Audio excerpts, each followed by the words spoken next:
You think you're just unlucky in love. Like maybe you just have bad taste, or there's something wrong with the dating pool, or you're simply too much for the right person to handle. But what if none of that is true? What if the reason you keep attracting the wrong people isn't about luck or timing or apps, but something deeper, hidden beneath your awareness? The hard truth is this: we don't attract what we want, we attract what we are used to. Not consciously, but emotionally, psychologically. Your nervous system is not searching for compatibility. It's searching for familiarity. And if what's familiar to you is inconsistency, emotional unavailability, hot-cold dynamics, being ignored until you perform, then that's exactly what you will find yourself drawn to again and again. Let's go further. Imagine a child who learns that love must be earned through silence, obedience, excellence, or caretaking. That child grows into an adult who feels love when they're being challenged, neglected, or needed in an unhealthy way. Safety becomes linked with struggle. And so, without even realizing it, they chase people who recreate the exact conditions that once hurt them, hoping this time it will end differently. But it never does. This is the trap of unconscious attachment. You replay the script because your body mistakes chaos for chemistry and emotional withholding for value. The more someone pulls away, the more you chase, not because they're better, but because your inner child is begging to be chosen this time. Until this cycle is broken, you'll keep calling it fate or karma or just how things go. But deep down, something in you already knows. It's not about finding someone new. It's about becoming someone new. Someone who no longer confuses pain with passion. Let's talk about what's really running the show.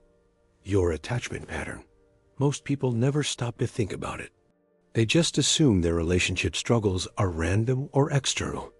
But the truth is, you formed your core beliefs about love, worth, and safety before you even knew how to spell those words.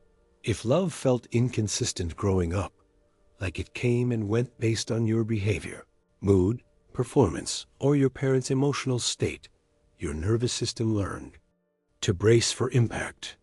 It learned that closeness means danger, or that affection can be withdrawn at any moment. Or worse, that love only comes when you prove yourself useful. Fast forward to adulthood. Now you're drawn to emotionally distant people. You tell yourself you like the mystery, the independence, or the slow burn. But what's really happening is your inner system is recreating what it knows. It's scanning for partners that mirror the emotional unavailability you once had to adapt to. And even when someone shows up fully available, kind, and consistent, you feel bored. You say, there's no spark. But maybe that spark you're chasing is just anxiety. Maybe it's your body confusing unpredictability with excitement. Maybe it's not chemistry. It's trauma chemistry. Here's the kicker. It's not your fault. You're not broken. You are wired this way for survival. But here's the part you are responsible for: becoming aware of it. Because as long as this dynamic remains unconscious, you'll keep walking in circles, drawing in people who echo the same emotional patterns, then wondering why it always ends in confusion, resentment, or heartbreak. Real healing begins when you stop asking, why do they treat me this way? And start asking, why do I keep choosing people who can't truly see or hold me? Your attraction isn't random. It's a mirror, and it's trying to show you where you still need to heal. Most people think healing means learning to trust again. But for many of us, healing is actually about learning to stop trusting too quickly, especially when it comes to people who haven't earned it. Because if you grew up in an environment where love was inconsistent, where your emotions weren't mirrored or made to feel safe, you may have developed a subtle addiction to intensity over intimacy. That's why you can meet someone new and feel an instant connection, even if you barely know them. That magnetic pull, that gut feeling that this person just gets me. It's not always your intuition. Sometimes it's your wound recognizing someone who will help you relive it. You might even pride yourself on how fast you open up or go deep. But what you're really doing is rushing into emotional vulnerability with people who haven't demonstrated emotional safety. And then when they pull away, ghost, or disappoint you, the pattern repeats. Self-blame, confusion, heartbreak. Isn't because you're unworthy of love. It's because your nervous system thinks the wrong people are right for you, and the right people are too boring or unfamiliar to feel safe. To shift this, you have to retrain what your body believes. Is home? That means learning to pause when you feel that intense rush. Asking yourself, is this person truly available, consistent, and grounded? Or am I just addicted to proving my worth again? The people who feel the most magnetic often reflect the emotional environment you had to survive in, not the one you actually thrive in. Healing isn't about avoiding love. It's about becoming conscious enough to choose who you let close, to not just fall into attraction, but to investigate it, to make sure it's rooted in truth, not trauma. That's how you finally break the pattern. Not by rejecting love, but by learning what real love actually feels like. Calm, clear, safe, not a roller coaster. A steady bridge. So why does it feel so hard to let go of the people who hurt you, or who never really showed up for you in the first place? Because somewhere deep inside, there's a part of you still hoping that if you love them enough, if you show them your best self, they'll finally give you what you needed all along. It's not just about them. It's about rewriting the past. It's the inner child clinging to the fantasy that maybe this time someone will stay. Someone will choose you. Someone will love you in the way you were always meant to be loved. But let's be honest, that person isn't coming. Not in the way you're hoping for. And the longer you keep chasing the unavailable, the longer you delay giving yourself the very thing you've been waiting for someone else to give you. True acceptance, real safety, unconditional presence. It hurts to hear this, but it's also the beginning of your liberation. Because once you realize that no one is coming to rescue you, you stop begging for scraps. You stop negotiating your worth. You stop bending your needs to fit someone else's limitations. This is where your power returns, not by hardening or closing off, but by choosing to love from a place of fullness instead of lack.